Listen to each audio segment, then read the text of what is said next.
Alright. Welcome to another one of BumpmyStump's World of Tanks console replays. We're on Abby, and I am in the T26E4 Super Pershing. I ain't played this one for a while. This is my most played tank in the game, 800 some odd games or 900 games. I used to play this. This was my first premium I purchased, and I played the ass out of it, just non-stop. And it was always a great tank. People say, well, it doesn't have good enough penetration. You just use premium. You see, I carry 30 regular rounds, but I also carry 20 premium. And if you have a decent game, if you use all of those premium, as long as you have a decent game with it, you still make coin. Not as much as you'd make if you use regular ammo, but the gun kind of needs premium for a couple. The tank needs a premium round for a couple reasons. The standard rounds are pretty slow. They're just not a fast shell, whereas the premium rounds are a lot better. And of course, more penetration. This game right here is a tier 9 game, and outside of this being a slow tank, it doesn't bother me whatsoever. It's a good tank. It's always been a good tank.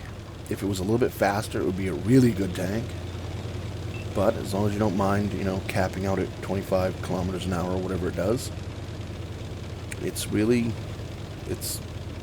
just works. The armor is good enough, and it's your typical 90mm American gun. So we're going to try to get in position here with the rest of the team, see what we can come up with. In this game, even in the Super Pershing, even in a slow tank like this, if you pay attention to your map, which I use the big map obviously, you know when a tank falls, when a flank, not a tank, a flank. I had to think about that. You know when a flank falls, and you can, even with a slow tank like this, you can get your ass back to base. There we go, look at that. Look at that pinpoint accuracy. 232 right there out of the patent. I didn't think that was going to go. It was kind of a spray and pray. I mean, I aimed it right there, but I didn't think it was going to go. Back up to check on my teammate down there, but there's two of them down there, so we're going to let them go for right now. We're going to move up. See if we can come up to this M46 and the object 252, I believe is what is up there. A couple of tier 9 tanks. We're going to shy away from them? Nope. Here's a doink shot on my part. Moving up, I figure he's going to stop, and he doesn't stop. That bumps mental dysfunction.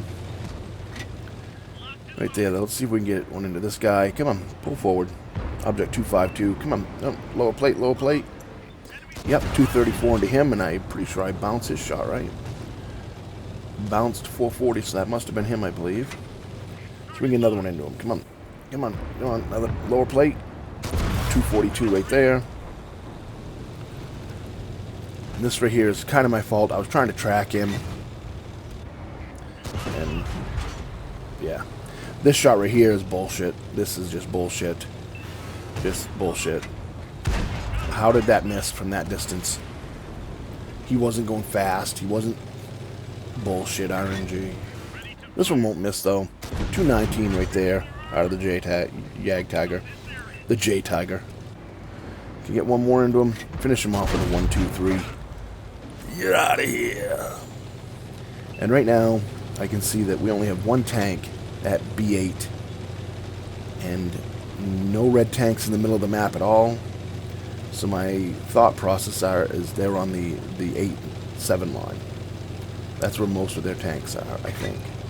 Could be wrong, but I'm going to come back. See if I see this guy pop up in the center. See if I can pop one at him. And I think that shot was kind of iffy. I think it should have gone. But I won't call that one out too bad. 260 right there into the 𝐏𝐞𝐫𝐬𝐧.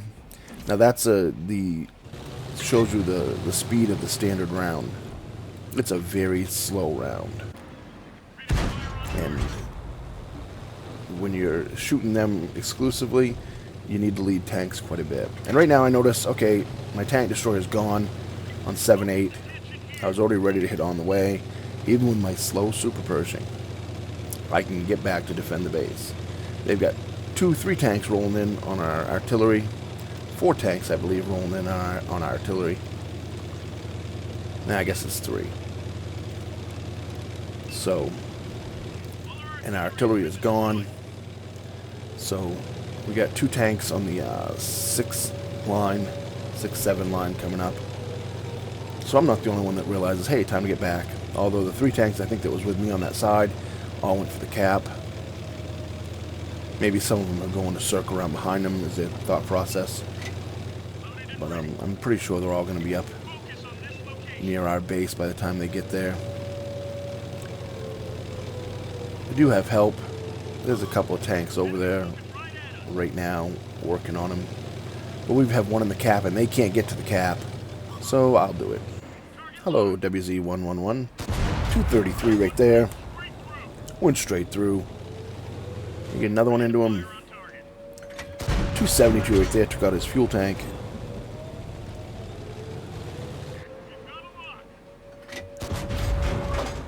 We're knocking out their capture points. And then we'll take a 234 there. And we'll finish them off with a 151. I don't know why our guys are still on the cap. Come on, you don't need to be on the cap now, people. Seriously. I know, I guess, what else you can do? Just get off the cap. But yeah, just get off the cap. V for victory. 5,700 XP with the multipliers. 2,200 damage.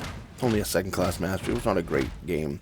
But the game highlights that even in a slow tank, if you have the full map, you can see what's going on and turn around with enough time to get back to base, even on a fairly long map like that one. 2,200 damage, 1,246 XP. Our 𝐓𝟑𝟔 ended up with almost 1,500 XP. He had a really good game, obviously. 2 shots for 476 into the object 257. Or is it 252? 257, sorry. 1 shot for 232 for the M46 Patton. 197 assist and 1 shot for 260 in the Cannon Panzer. The WZ111 put 4 shots for 890 into him. The Yag Tiger, 2 shots for 342. Took him out of the game. And Stone Cold that I didn't even see, self-destructed, so yay to him. He's a man. He's the man, man. 16 shots fired, 13 of them hit, and 10 of those penetrated. 2,200 damage dealt. How much damage did I block? I blocked that 1 shot. And, yeah, I didn't receive any damage. Because no one shot at me. Because I'm a super Pershing. I don't know. Our team had a good game. So I didn't need to block a bunch of shots. But, if you're looking for your first Tier 8 Premium, don't hide from the Super Pershing. It's a good tank. Remember, when you're on that battlefield, shoot the red ones.